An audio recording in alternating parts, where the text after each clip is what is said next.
you wanna do is ride around. A couple of hit records on there and a hit album, right? You put it. Never got one dime. I never got 1 cent.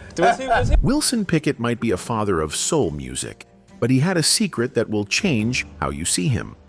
Behind the music was a man with a troubled and violent past. Nobody can scream and growl like my next guest. He has immortalized such soul classics as In the Midnight Hour and the song you're going to hear in just a second, Land of a Thousand Dances. Please say hello to Wilson Pickett.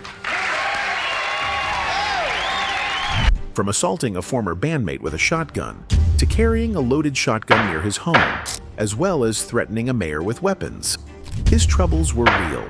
Enjoy it. But when it comes to drinking, I only have to look out for Wilson Pickett.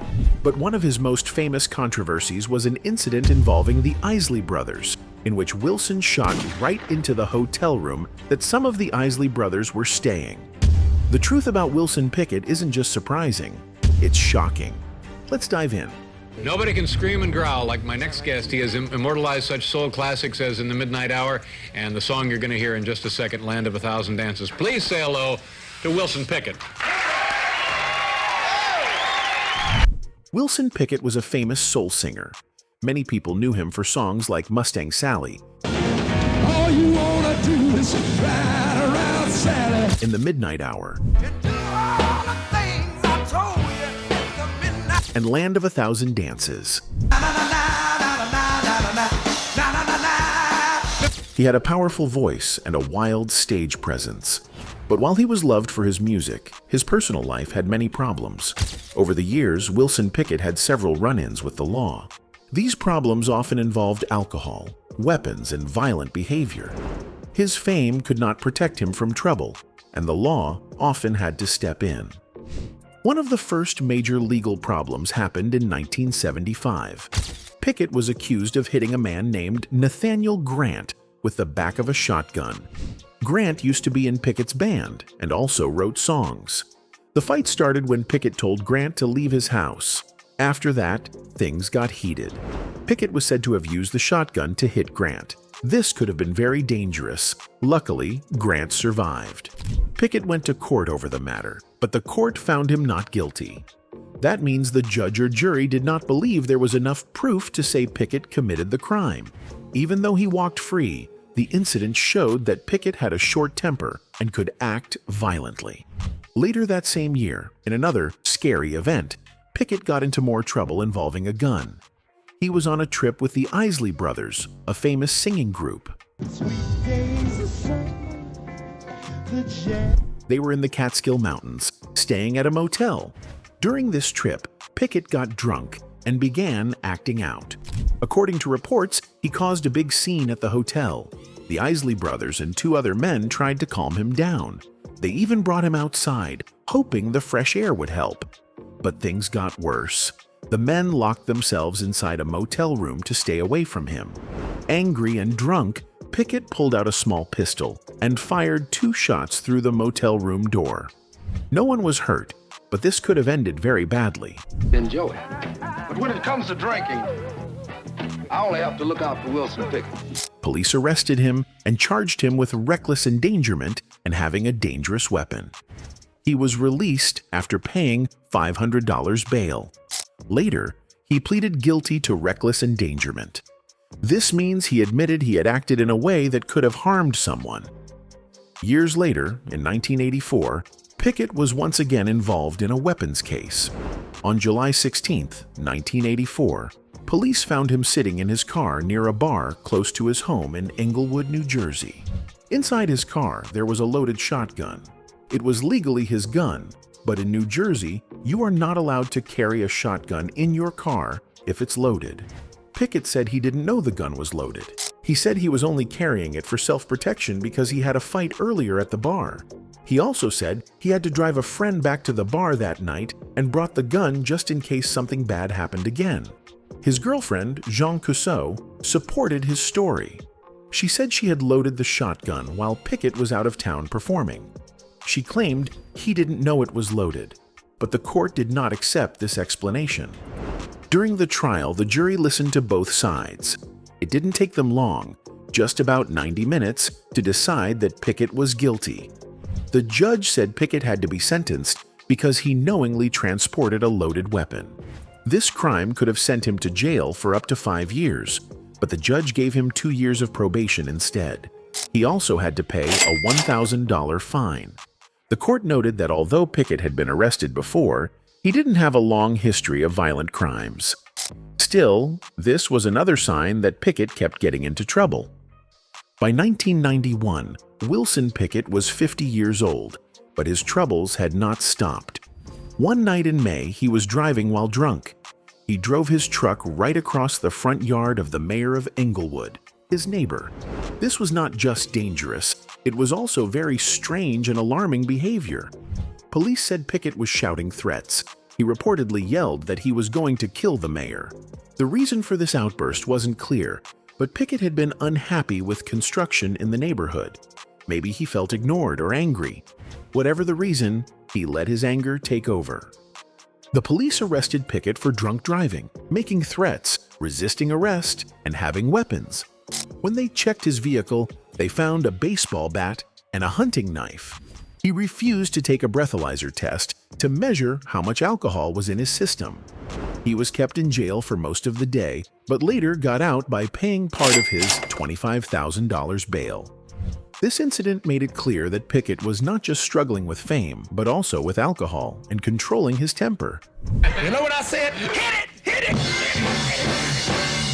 Nothing happened. All these events paint a picture of a very talented man who had a lot of personal issues. Pickett's music career was full of success, but his personal life was full of trouble. Many people who knew him or followed his music were shocked and sad to see him in the news for the wrong reasons. He was known as the Wicked Pickett, and sadly, that name sometimes fit his behavior off stage as well as on stage. Less than a year after his last trouble with the law, Wilson Pickett was arrested again. This time, it was for hurting his girlfriend, Elizabeth Trapp. Police said Pickett had been using cocaine and drinking alcohol. He became violent and beat Trapp badly. Elizabeth was 33 years old and had been living with Pickett for only 3 months. On that day, neighbors saw her running down a busy street with no shirt or shoes on. She looked scared and was trying to get away. She had blood on her face, arms, chest, and stomach. The police came and found her with bruises and cuts. They took her to the hospital so doctors could take care of her wounds. It was a very sad and shocking scene for everyone who saw it. The police later went to Pickett's home and arrested him. When they searched the house, they found 2 grams of cocaine. Because of this, Pickett was charged with using illegal drugs. After that, he was let out of jail, but only after he paid a $6,500 bail. Surprisingly, Elizabeth Trapp was also charged with using cocaine.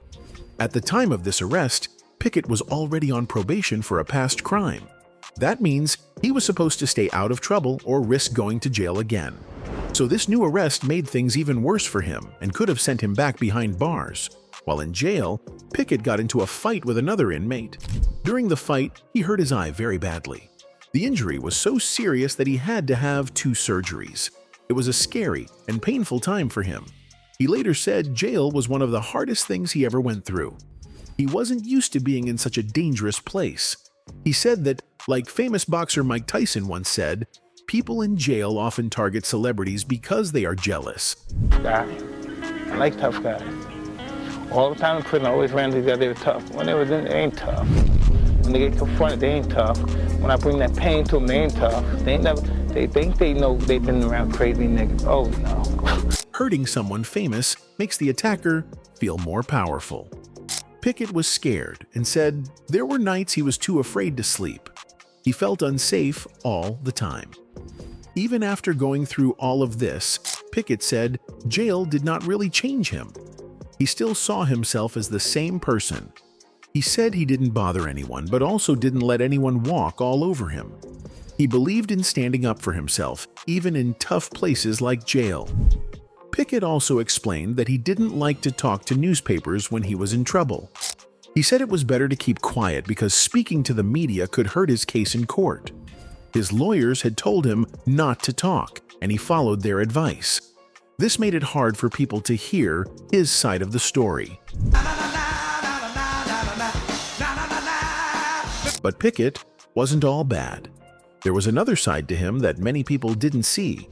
He could be kind and caring, especially to other musicians who were going through hard times. He helped them when they needed support. He was close friends with songwriters like Don Covey and Bobby Womack. I think he really trusts me too much. Bobby Womack even wrote some of Pickett's most popular songs and played guitar on his albums. Some of Pickett's old girlfriends also said he had a soft side. He could be loving and gentle at times, but even when things were going well, Pickett kept his distance from people. He was very private and didn't let many people get too close. Not many truly knew who he was deep down. Even though Pickett could be difficult to deal with, he had a real talent for music. All you wanna do is ride around Sally. He had the power to bring out the best in other musicians. People who worked with him said that recording music with Pickett was always full of energy. He came alive in the studio. He was known for giving powerful performances during recording sessions. Even musicians who didn't always get along with him remembered how exciting it was to work together. He recorded many of his best songs at famous places like Stax Records in Memphis and Fame Studios in Alabama. Sometimes, the songs were written the night before. The band would figure out the music right there in the studio, often without a plan. It was a very real and natural way of making music. Pickett liked to be the star. He didn't want to share the spotlight with anyone else. This made him very competitive, and sometimes he got jealous of other singers. One time, he went on a tour in Europe with other soul singers. One of them was Sam Moore from the group Sam and Dave.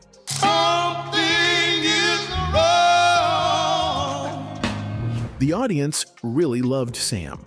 People clapped loudly for him, and that made Pickett feel angry and jealous. He didn't like that someone else was getting more attention. His feelings grew so strong that he did something shocking.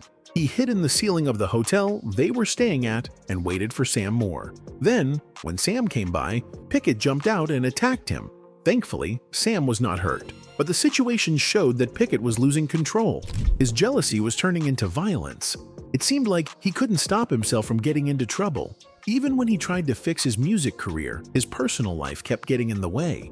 He started his own record label called Wicked and released an album called A Funky Situation in 1978.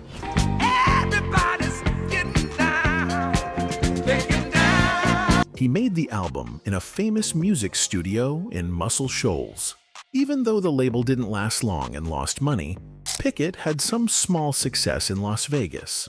He liked to buy fancy clothes and expensive jewelry, showing off his money. But behind the nice clothes was a man struggling to keep his life together. In 1971, Pickett had another problem during a concert in Chattanooga, Tennessee. There was a fight about how much he was supposed to get paid. Instead of working things out, Pickett got angry and left before he even performed. Fans who had come to see him were very upset. Some of them damaged property in the venue. It was a mess. This incident showed how hard it can be to manage concerts and how quickly things can fall apart when the artist and the promoter don't get along. It also showed that Pickett could be unpredictable. Later in the 1970s, a new style of music became popular: disco.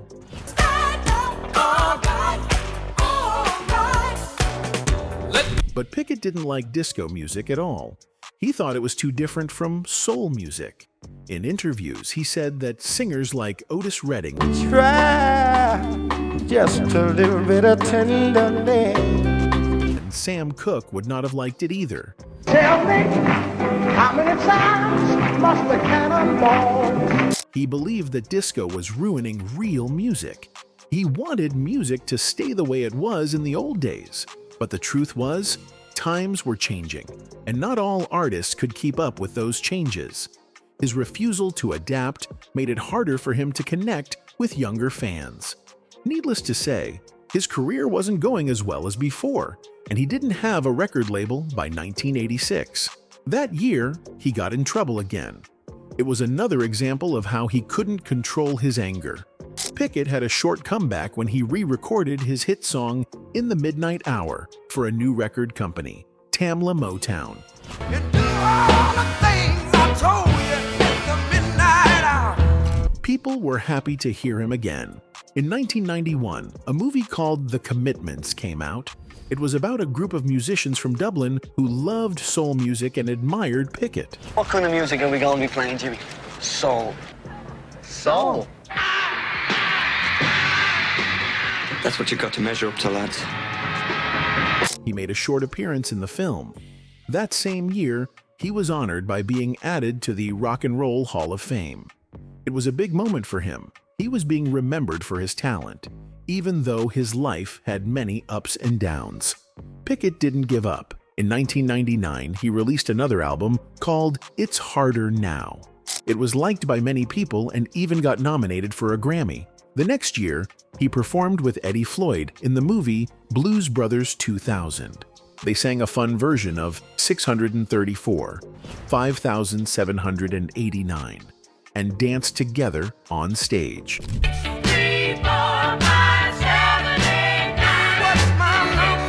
In 2006, Pickett had plans to record music with other soul stars like Don Cavay, Ben E. King, Sir Mac Rice, and Solomon Burke. This group was called the Soul Clan. Sadly, those plans never fully came true. One way Pickett tried to stay in the spotlight was by singing popular songs made by other artists. He made his own versions of songs like Hey Jude by the Beatles and Sugar Sugar by the Archies.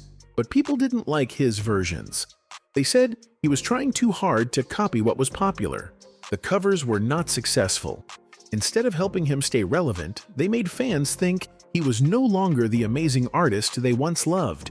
His reputation started to fade. Another problem was that Pickett didn't always like to work. He once said he was good and lazy. That meant he didn't mind sitting around doing nothing. Sometimes he would take long breaks from music. He would stop performing and not release any new songs. People began to wonder if he still cared about his career. Some fans felt disappointed.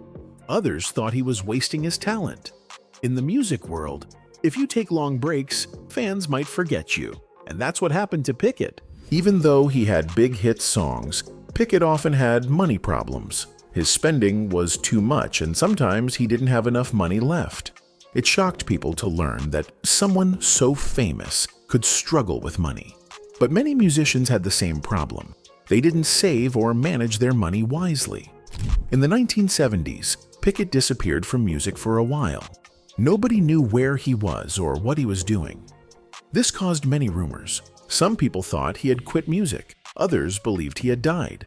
There were wild stories going around, but the truth was simple. He had just taken a break.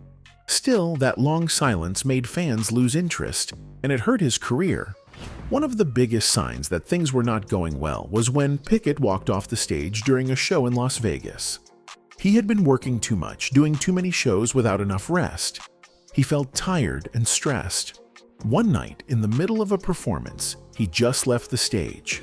The crowd was shocked. It showed that he was tired of everything. His body and mind could not handle it anymore. It was a sad moment, but it explained a lot about what he was going through. Even though things were hard for him in his personal life, he was still respected for his powerful voice and strong songs. In 1988, Pickett was asked to perform at a big concert to celebrate Atlantic Records' 40th anniversary. This was a special moment for him because Atlantic Records had helped make him famous. Later in the 1990s, Pickett made a strong return to music. He went back to the recording studio and made a new album called It's Harder Now, which came out in 1999. All that you took, but it's harder now.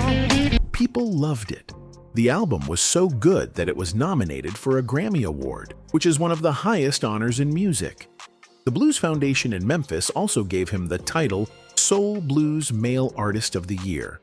Music fans and critics said It's Harder Now was the best comeback album in the blues and soul category that year. Pickett showed everyone that even after tough times, he could still make great music. In 1998, Pickett was in the movie Blues Brothers 2000. He performed the song 634, 5,789. with singers Eddie Floyd and Johnny Lang. Many years earlier, in 1980, the first Blues Brothers movie had already mentioned him and included his old band members. They even played one of his songs, "Everybody Needs Somebody to Love," which helped introduce his music to a new generation of fans. In 2002, Pickett appeared in a music documentary called Only the Strong Survive. The film showed real stories about soul music stars. It was chosen to be shown at two important film festivals, Cannes and Sundance. A year later, in 2003, Pickett became a judge for a music contest called the Independent Music Awards. This contest helped new and unknown singers get noticed. Pickett used his experience to help young artists follow their dreams. Pickett kept performing live concerts until late 2004. He played at many shows each year, bringing joy to fans. But after 2004, he became sick and stopped performing to rest. He told his sister he wanted to make a gospel album, going back to the spiritual songs he loved as a child. Sadly, he never got the chance because his health got worse and he didn't recover. In 2014, the TV show Unsung made a special episode about Pickett's life and career. It showed the good times and the hard times. Many people who watched it said they learned more about his strong spirit and how he never gave up. In 2023, Rolling Stone magazine placed him at number 76 on their list of the 200 greatest singers of all time. Even after many years, people still remember Wilson Pickett as one of the greatest voices in soul music.